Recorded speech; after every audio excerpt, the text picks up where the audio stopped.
Pre-dawn at the White House. The basement Situation Room, open around the clock, gets word of the bombings.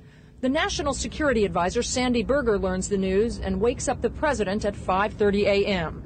By then, a meeting of the Counterterrorism Security Group is already underway by video conference. Sandy Berger briefs the president at 9:30 a.m., and just before 11, Mr. Clinton makes a grim public statement. Yes, by early this morning, Nairobi time, the following losses had been established. 83 persons have been confirmed dead, 497 admitted to hospitals, 1,643 treated and discharged. There's been complete destruction of Ufundi House, extensive damage of Cooperative House and the U.S. Embassy, extensive damage of up to 40 buildings within a radius of 100 meters. Flags at the White House, the Capitol, and at U.S. buildings throughout the world are at half-staff out of respect for those who died. At the State Department, a special task force continues its round-the-clock operations, the clearinghouse for information and intelligence reports about the two embassy explosions. Expected to be in Nairobi at 0300 soon. The Pentagon has dispatched transport planes carrying medical supplies and staff to Kenya and Tanzania.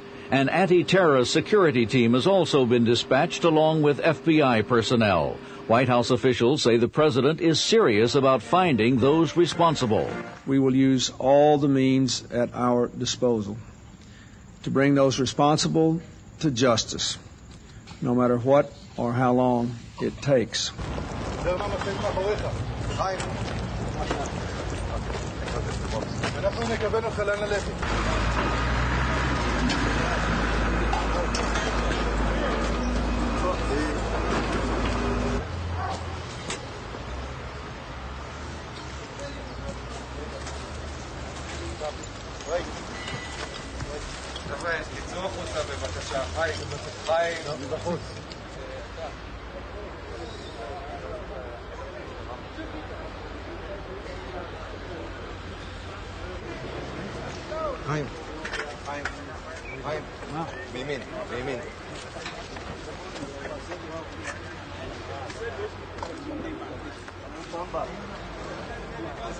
Can you go back, please?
Ali.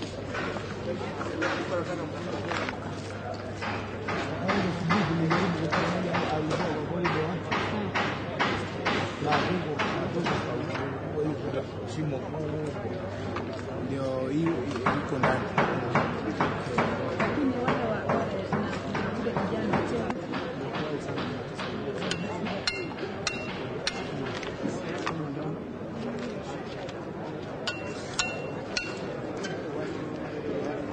I have to go and check. What I know is to do a maparua. I didn't get the letter. That was true. I did not. Yeah.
American investigators were all over the gutted embassy building today trying to find out who did it.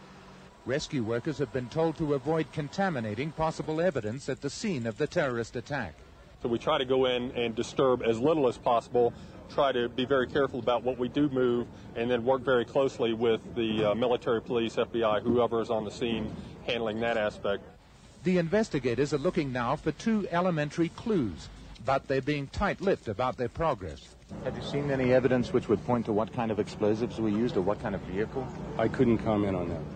As yet, nobody knows exactly where the explosives were detonated. All of the Americans killed in the Nairobi bombing have now been identified. The next task is to find out who did it.